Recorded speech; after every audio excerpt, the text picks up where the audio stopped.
What's your definition of greatness? I think the definition of greatness is to inspire the people next to you. My parents were great. You know, growing up, they instilled in me the importance of imagination, of curiosity. And understanding that, okay, if you want to accomplish something, I'm not just going to sit here and say, yes, you can do whatever you want. Mm-hmm. Yes, you can, but you have to also put in the work to get there. You grow up as a kid thinking that all things are possible if you put in the work to do it. You grow up having that fundamental belief. My father was really influential at a really critical time where I had a summer where I played basketball when I was like 10 or 11 years old. And here I come playing and I don't score 1 point the entire summer. I scored not a free throw, nothing, not a lucky shot, not a breakaway layup, 0 points. And I remember crying about it and being upset about it. And my father just gave me a hug and said, listen, whether you score 0 or score 60, I'm gonna love you no matter what. That is the most important thing that you can say to a child. That gives me all the confidence in the world to fail. But to hell with that, I'm scoring 60. From there, I just went to work. I stayed with it, and I kept practicing. I think that's when the idea of understanding a long-term view became important, because I wasn't going to catch these kids in a week. I wasn't going to catch them in a year, right? So that's when I sat down and said, okay, this is going to take some thought. Started creating a menu of things. When I came back the next summer, I was a little bit better. Open shots, not miss open shots. Be able to shoot it with speed, because those kids are so much more athletic. So it's a simple thing of math. If you want to be a great player, if you play every single day, 2-3 hours, every single day, over the course of a year, how much better are you getting? If you're obsessively training 2-3 hours every single day over a year, over 2 years, you make quantum leaps. Show up every single day, do the work. They're looking at me as if, okay, this kid's soft, right? He's from the suburbs of Philadelphia. They felt like they could try to be physical or try to intimidate me and do all this other stuff, which they couldn't. Now I'm saying, okay, well, you're trying to attack me, how am I going to attack you? One of the things I would do is, while everybody would be at the cafeteria work, eating and doing all sort of stuff, I just go back to the gym.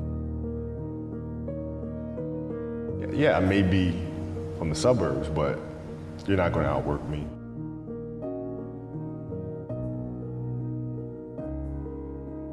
Right, look at things at their smallest. Because a lot of times the game starts moving really fast.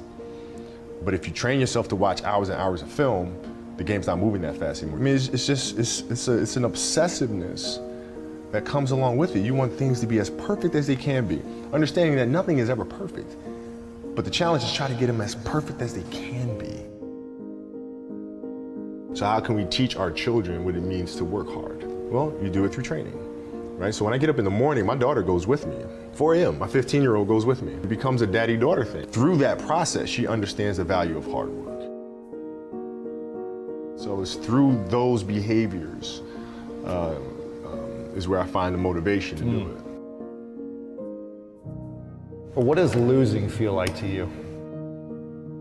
It's exciting, because it means you have different ways to get better. There's certain things that you can figure out that you can take advantage of, right? Certain weaknesses that were exposed. There are answers there, if you just look at them. It's a constant process. It's exciting when you win, it's exciting when you lose, because the process should be exactly the same. The hardest thing is to face that stuff. I think it's the fear of starting anew. When you play for 20 years, I played for 20 years, you reach a certain level, you're like, okay, wait a minute, I have to start again at the base of a mountain and try to climb the top of this mountain. First of all, what mountain am I climbing? I don't even know, like, what the hell am I going to be doing? The thing that helped me actually was hurting my Achilles, because that forced me to sit there and say, okay, the day could be today that your career is over. First question I asked, which is the wrong question, is what's the biggest industry I can get into? I said, okay, stop thinking of it that way. You're thinking of it the wrong way. Why did you start playing basketball? Because I loved it. All right, what do you love to do?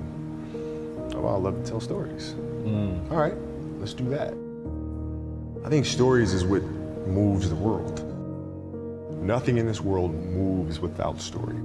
And so I think that is the root of everything. And if we're going to try to make the world a better place, story is the right place to start. From one of my English teachers at Lower Merion named Mr. Fisk.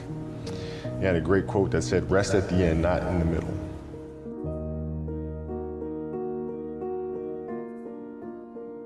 That's something I always live by. I'm not going to rest, I'm going to keep on pushing now. There are a lot of answers that I don't have, even questions that I don't have. But I'm just going to keep going. I'm just going to keep going, and I'll figure these things out as we go, right? And you just continue to build that way. So I try to live by that all the time.